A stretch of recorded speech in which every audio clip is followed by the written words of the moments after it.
लालची लोमड़ी की कहानी में यह है कि एक बार की बात है, एक जंगल में एक चालाक लोमड़ी रहा करती थी। गर्मियों के दिन थे और वह भूख से परेशान होकर जंगल में भटक रही थी। बहुत देर जंगल में भटकने के बाद लोमड़ी को एक खरगोश मिला। लेकिन खरगोश मिलने के बाद लोमड़ी ने खरगोश को खाने की बजाय उसे छोड़ दिया, क्योंकि वह इतना छोटा था कि उसे खाने से लोमड़ी का पेट कहाँ भरने वाला था।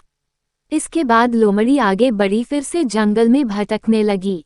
कुछ देर जंगल में भटकने के बाद भूखी लोमड़ी को एक हिरन दिखा। हिरन को देखते ही लोमड़ी के मुंह में पानी आ गया। लोमड़ी हिरन को पकड़ने के लिए उसके पीछे दौड़ने लगी। लोमड़ी ने अपनी पूरी ताकत से हिरन का पीछा किया, पर हिरन लोमड़ी की पकड़ में नहीं आया। अब लोमड़ी खाने की तलाश में बहुत ही थक चुकी थी। जब लोमड़ी के हाथ हिरन भी नहीं लगा तो लोमड़ी सोचने लगी कि इससे अच्छा होता वह छोटे से खरगोश को ही खा लेती जिसको उसने छोड़ा था। कुछ देर आराम करने के बाद लोमड़ी खरगोश को ढूंढने के लिए फिर से जंगल में भटकने लगी। जंगल में खरगोश को ढूंढते हुए लोमड़ी वहां पहुंची जहां उसने खरगोश को देखा था, लेकिन लोमड़ी को वहां खरगोश नहीं दिखा।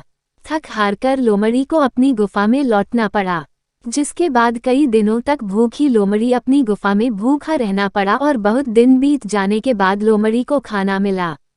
कहानी की सीख। उपरोक्त लोमड़ी की कहानी से हमें ये शिक्षा मिलती है कि हमें लालच नहीं करना चाहिए। यदि लालच किए बिना संतोषी जीवन जीते हैं तो आप सुखी रहते हैं। हिंदी में लालच के प्रसिद्ध मुहावरा भी है कि लालच बुरी बला है।